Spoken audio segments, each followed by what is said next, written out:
About what should or shouldn't be built on the Civic Center property. And that matter was before the Mobile Planning Commission to amend the current zoning for a special district, specifically for the Civic Center site. Our Lee Peck was at that meeting. And Lee, even with a master plan and amended rezoning, nothing is concrete at this point.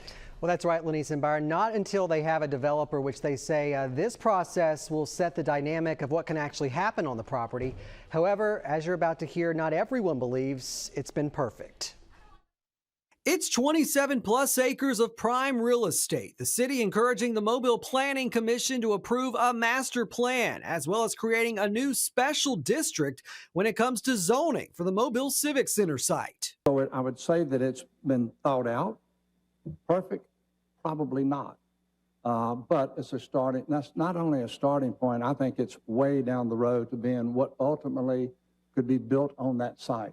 In addition to keeping the arena, theater, and adding a hotel, among the recommendations by Populous architects firm, Lawrence Street would include residential housing. Church Street East residents want it to be limited, though, to single-family dwellings. They also have concerns about parking, even with the proposed 1,000-space parking garage. The parking right now designed for the Civic Center site is insufficient. It is insufficient to accommodate event, commercial, business, and residential parking. While Populous is a world-class architectural firm, some argue they don't have the expertise in form-based code planning, which the rest of downtown has been developed under.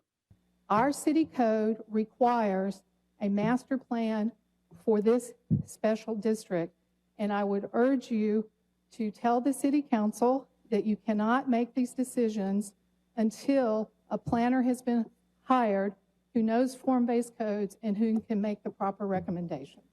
The rezoning of this important site is being rushed. You know, we all want to see progress, and these are the things that can help, and it's the things that can also hinder progress, and we've got to take all of that into account. After a lot of discussion, I think there's a lot of balance.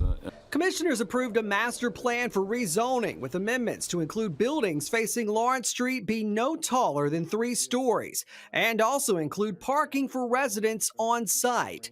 While those with concerns appreciated the commission's time, they don't feel they were truly heard. They didn't take into account the primary concern, which is that they've rezoned it before it's been properly master planned, in our view. They would argue that it has been. Meanwhile, the recommendation by the Planning Commission now goes before the City Council, which ultimately has the final say. Live in studio tonight, Lee Peck, Fox 10 News.